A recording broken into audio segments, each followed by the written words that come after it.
ஓம் நமோ நாராயணாய நமக. அனைவருக்கும் வணக்கம். நான் உங்கள் சாந்தி பேசுகிறேங்க. இன்றைய பதிவில் நாம் என்ன பார்க்க போகிறோம் அப்படின்னு பார்த்தீங்கன்னா, நாளை ஆமலகி ஏகாதேசி அன்று இந்த ஒரு தீபத்தை ஏற்றுங்கள், வீட்டில் பணத்திற்கு கஷ்டமே வராது. அப்படி என்ன ஒரு தீபம், இந்த ஏகாதேசி விரதம் எப்படி இருக்க வேண்டும், என்ன நெய்வேத்தியம் வைக்கணும் அப்படிங்கிறத பற்றி தெளிவாக நம்ம இந்த பதிவில் பார்க்கலாம். ஒவ்வொரு மாதமுமே நம்மளுக்கு வளர்பிறை ஏகாதேசி, தேய்பிறை ஏகாதேசி அப்படிங்கிறது 2 வரும். அப்படி நாளைய தினம் வளர்பிறை ஏகாதேசி. இந்த பங்குனி மாத வளர்பிறை ஏகாதேசிய ஆமலகி ஏகாதேசி அப்படின்னு சொல்லுவாங்க.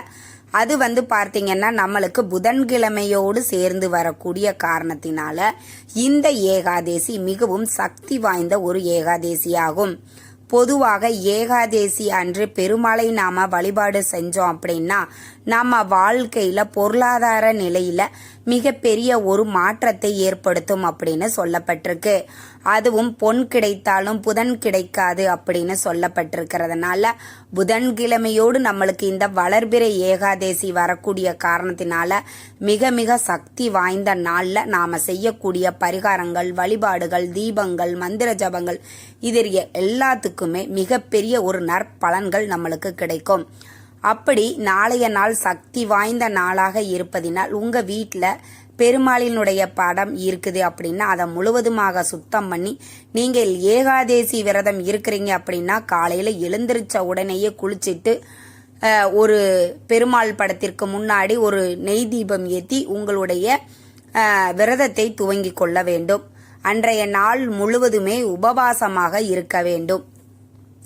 மாலை 6 மணிக்கு மேலே, ஏன்னா 5:30 மணியில் இருந்து 6:30 மணி வரைக்கும் இருக்கக்கூடிய இந்த நேரத்தை விஷ்ணு புண்ணியபதி கால நேரம் அப்படின்னு சொல்லப்பட்டிருக்கு. அதனால நீங்க ஒரு 6 மணிக்கு இந்த பூஜையை ஆரம்பிக்கலாம். உங்க வீட்டில் இருக்கக்கூடிய பெருமாளுடைய படத்தை நல்லா முழுவதுமா சுத்தம் பண்ணி மஞ்சள் குங்குமம் போட்டு வச்சுக்கோங்க. துளசி இலைகள் உங்களுக்கு கிடைக்குது அப்படின்னா அதை மாலையா கட்டி நீங்க சாத்தலாம். இல்லை எங்களுக்கு மாலை கட்டுற அளவுக்கெல்லாம் கிடைக்கலைன்னா கூட கொஞ்சமா நீங்க வச்சுக்கலாம். உங்களுக்கு கிடைக்கக்கூடிய மலர்களால் அலங்காரம் பண்ணிக்கோங்க. ஒரு தீபம் நம்ம இந்த ஒரு சக்தி வாய்ந்த ஒரு தீபத்தை ஏற்றி நீங்க வழிபாடு செய்யும் போது நீங்க என்ன தேவைகள், கோரிக்கைகள் வைக்கிறீங்களோ அது கண்டிப்பா நிச்சயமாக நிறைவேறும். அப்படி ஒரு சக்தி வாய்ந்த தீபத்தை தான் நான் சொல்ல போறேன். இப்போ பார்த்தீங்கன்னா மாவிளக்கு தீபம் நான் நிறைய பதிவுகளில் சொல்லி இருக்கிறேன். இந்த ஏகாதேசி அன்று நம்ம மாவிளக்கு போடுவது மிக மிக சிறப்பு வாய்ந்தது அப்படின்னு. இந்த மாவிளக்கு அரிசி மாவு எடுத்துக்கோங்க, கொஞ்சம் நெய் விட்டுக்கோங்க, பால் கொஞ்சம் விட்டு தண்ணீர் ஊற்றி நல்லா கட்டியாக பிசைஞ்சு சர்க்கரையெல்லாம் போட்டு பிசைஞ்சுக்கணுங்க. ஏலக்காய் கொஞ்சம் போட்டு நல்லா விளக்கு சைஸில் நம்ம பிடிச்சிட்டு நெய் ஊற்றி தீபம் ஏற்றணும். 2 மாவிளக்குகள் இது மாதிரி ரெடி பண்ணி நீங்கள் நாளைய தினத்தில் ஏற்றுவது மிக மிக சிறப்பு வாய்ந்தது. நெய்வேத்தியமாக கற்கண்டு சாதம் செய்வது அப்படிங்கிறது மிக மிக சிறப்பு வாய்ந்தது. இந்த மாவிளக்கு தீபத்தை ஏற்றி வச்சுட்டு பெருமாளினுடைய ஏதாவது மந்திரம் சொல்லலாம், போற்றிகள் சொல்லலாம், ஏதாவது ஒன்று நீங்கள் பாராயணம் பண்ணலாம். விஷ்ணு சரஸ்கர நாமம் பாராயணம் பண்ணலாம். இது மாதிரி உங்களுக்கு பெருமாளினுடைய நாமங்கள் என்னென்ன தெரிகிறதோ அதை அனைத்தையுமே நீங்கள் பாராயணம் செய்து தீபதூப ஆராதனை எல்லாம் காட்டிட்டு மறுபடியும் பெருமாளிடம் உங்களுடைய கோரிக்கையை மனதார பிரார்த்தனை பண்ணிட்டு இந்த பூஜையை நீங்கள் நிறைவு செய்து கொள்ளலாம்.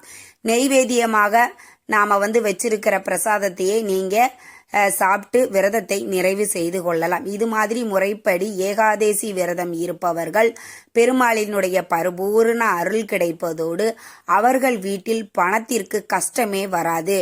பெருமாளை நாம எதுக்குங்க வழிபாடு செய்வோம்? அவர் மிகப்பெரிய ஒரு செல்வந்தர் இல்லைங்களா?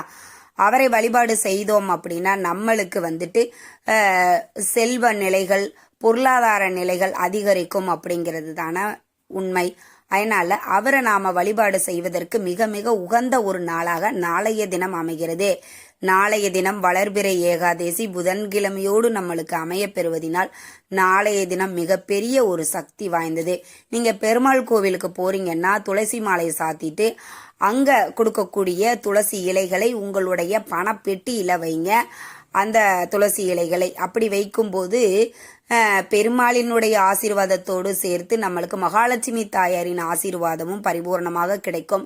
இந்த துளசி இலைகள் இருக்கக்கூடிய இடத்துல பணத்திற்கு கஷ்டமே வராது அப்படிங்கிறது சொல்லப்பட்டிருக்கு.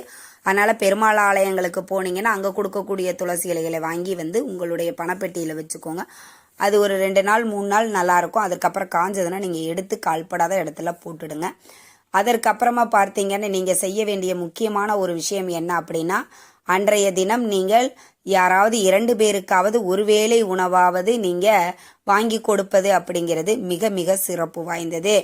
அதே மாதிரி நாளைய தினம் அப்படின்றப்ப நீங்கள் பூக்களில் ஏதாவது சிறப்பு வாய்ந்த பூக்கள் சொல்லுங்க அப்படின்னு சொல்லியிருக்கீங்க.